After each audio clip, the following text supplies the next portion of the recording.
Hey, today we're going to give you the top 5 female bass players of all time. See you inside the video.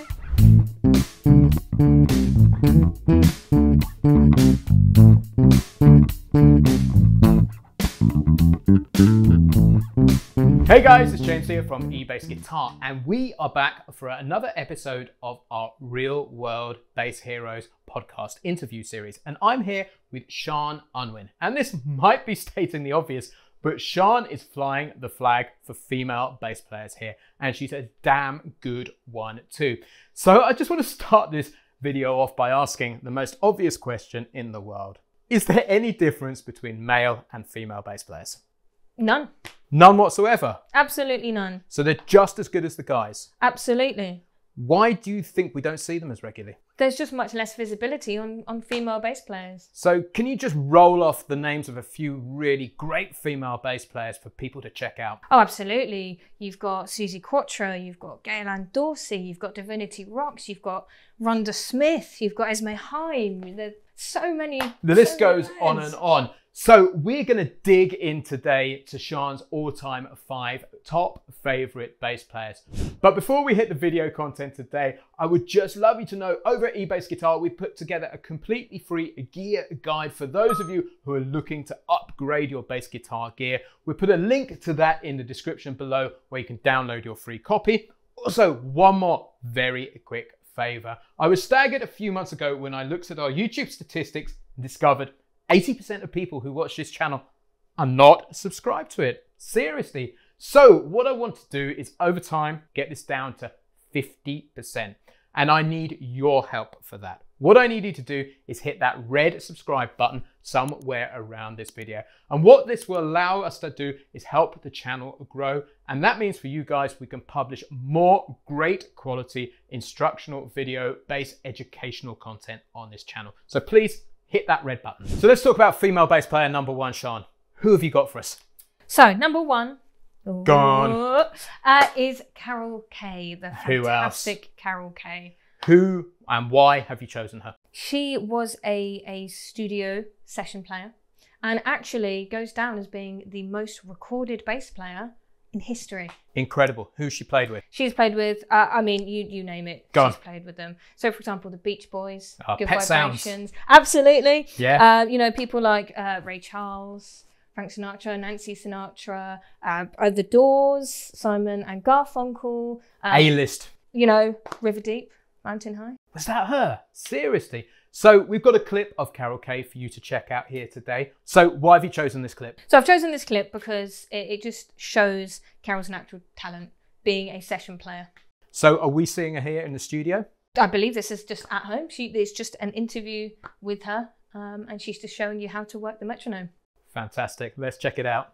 He was right. He was right. So I went home and practiced on the bass to the metronome, just like we did in the bebop jazz on the time, like 1, 2, 1, 2, 3, 4.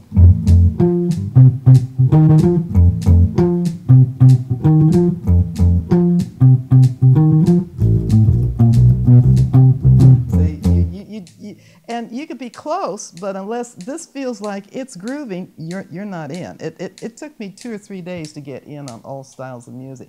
Once I got in, I locked in, then my sense of time was immovable.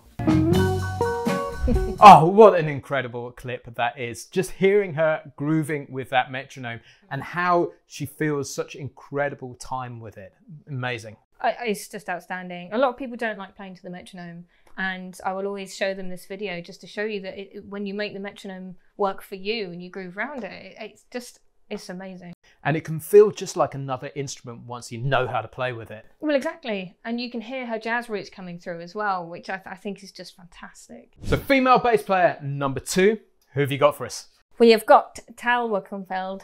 Tell us about Tal Wilkenfield. So Tal is perhaps best known for the work that she did with Jeff Beck. And unfortunately, obviously, we lost another great this year, being Jeff Beck, very sad. But she is a phenomenal player, very varied in what she can do. You know, you can hear the jazz roots, the fusion roots, you can hear the rock roots. And usually being a jack of all trades can be problematic, but she's just so good at everything. I believe she's playing with Incubus now. Yes, yeah.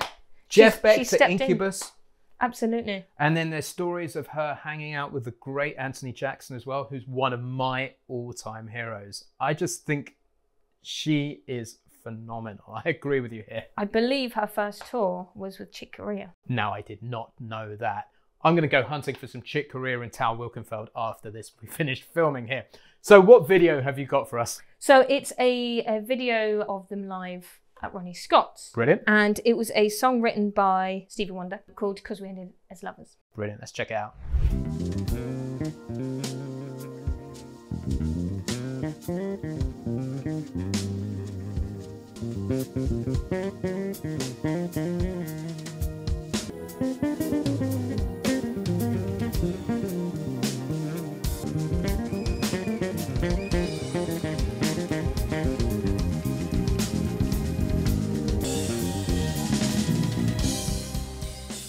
That's extraordinary. What do you love about that solo? It's just, you can see so many influences and techniques going on there that just locks in so well with the rest of the band as well. Note choice, so melodic as well. It's so nice to hear a bass player being so melodic. I love the way she starts off with a very simple kind of pentatonic sound that everybody can identify. Then just very slowly she locks into those little jazz notes that take it outside but not too far. Then by the end, and you can hear Vinnie Colaiuta starting to ramp up underneath. Jeff Beck's just at the side going, what the hell's going on? This is amazing. And you can hear it going up. There's some diminished octaves I think she plays at the end there, just where she starts really pulling it around. I love this one. Absolutely. And you know, it's Jason Rebello on keys for this tour as well. And they just all it's just perfect. It's fantastic. Brilliant. We'll put links to all of these videos in the description below. So bass player number 3. Who have you got for us, Sian? So one of my all-time favourite bass players in the universe, which is Esperanza Spalding. Now tell us about Esperanza Spalding. I've heard of her, but it's not a bass player I know a huge amount. She is the master of the multitasking. Like many a good female. Absolutely. So she is amazing at not only singing, she's got a very, very large jazz influence. Brilliant. And she actually graduated from Berkeley and became their youngest teacher. Wow, I didn't know that. Absolutely. And so she can play electric bass, but she also plays upright bass. And sings? Absolutely. Absolutely. So a singing female bass player. To an incredible level. It's just remarkable. So this isn't just backing vocals, this is lead vocals too. This is lead vocals and scatting and... Scatting while singing? Yeah. Oh man, I'm excited. Let's get into this and watch it. Exactly what I was trying to explain, but I couldn't quite break through the joy and the pain of that that makes me feel like I don't want to sing, but I'm happy to be here with you.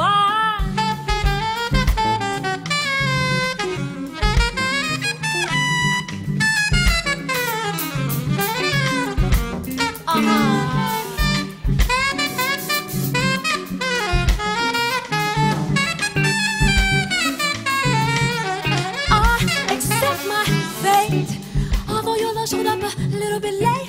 I can't be late and I just can't wait to find out what's going on in this thing we call romance.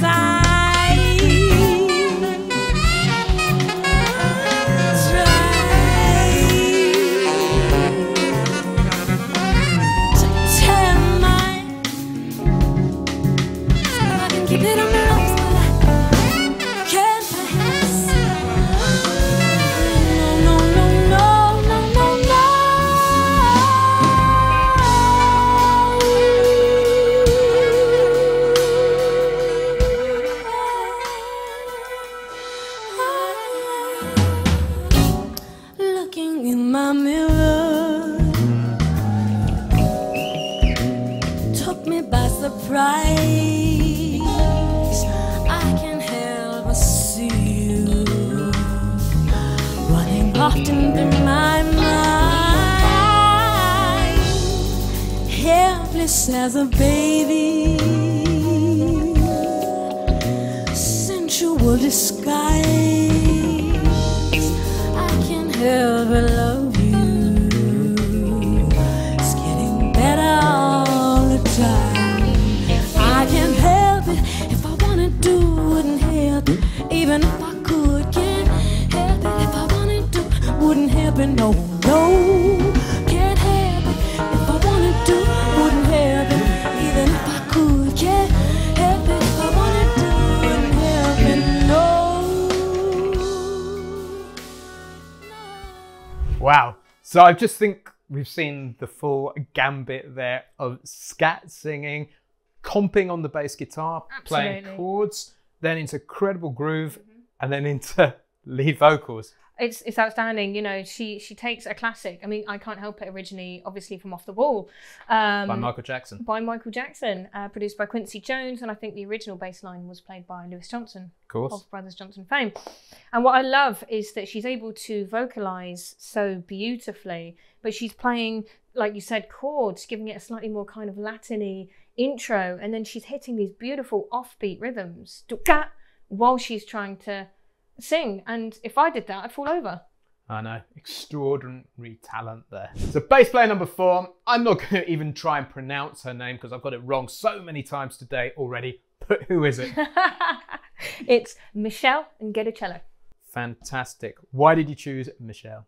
So Meshell, originally Meshell Johnson, actually changed her name to its Swahili for free like a bird. Oh, amazing. And what I really love about that is it sums up her and her playing beautifully. She's another one that sings, but she's much more influenced by the kind of R&B side. So she can rap and sing and all of these things. And what I love is how just unapologetic and borderline aggressive, but in all the right ways, her playing is. And also she focuses on slightly more controversial topics. Brilliant. That I think is really, really important. Brilliant. I love a bit of good, aggressive bass playing. Absolutely. Let's check this out.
Yeah, I got the feeling, that funky feeling. I got the feeling. I got the feeling, that funky feeling. I got this feeling. I got this feeling, this funky feeling. I got this feeling. I got this feeling, this funky feeling. I got this feeling. I got this feeling, this funky feeling. I got this feeling. Yeah. That late at night, he calls me on my telephone. That's when you call him, you get this up, it's in a sick tone. You're upset cause you want stuck up picture, never needed a change. A switch, who am I not to oblige? Cause if the man is fine, so call me what you like. Call me what you like.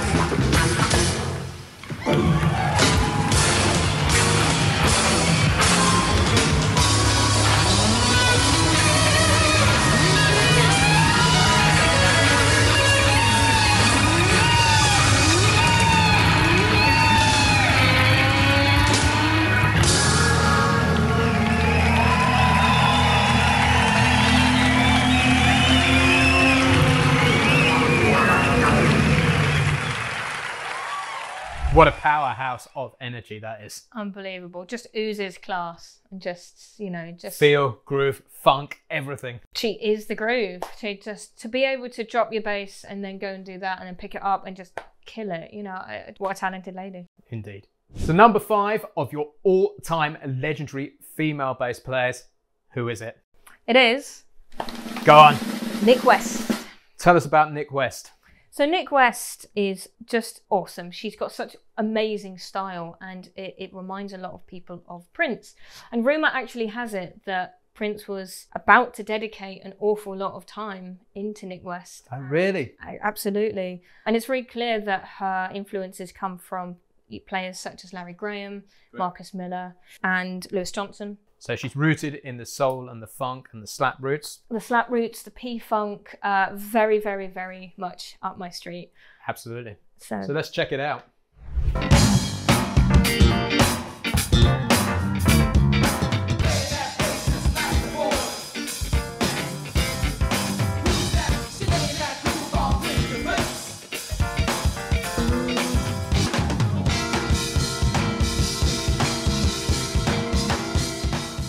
What do you love about her? I love that she just oozes groove, and I'm a big fan of Parliament Funkadelic and that kind of style. So hearing so much reminiscent of that kind of style for me is very pleasing. And seeing a lady just play slap bass, you know, every time I've ever played slap bass, it takes a lot of people by surprise. Yep. And it's wonderful to see someone doing it to that skill, but making it look so easy.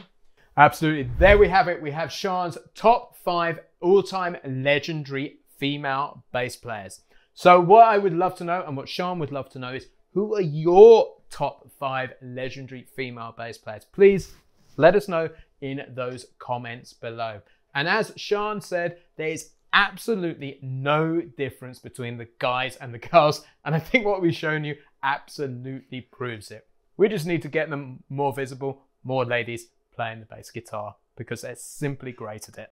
Absolutely. That's it for now, guys. If you've enjoyed this lesson, make sure you head over to eBassGuitar.com. Check out the Bass Lab Plus. There is a 4 step-by-step program there ready and waiting for you, and a small but select and highly dedicated bunch of ladies. So if you're a female bass player and you want to get stuck in and learn the bass right from the beginning, make sure you click the link in that description below. Cheers. I've been James from eBassGuitar, and this has been Sian Unwin. And we'll see you next time.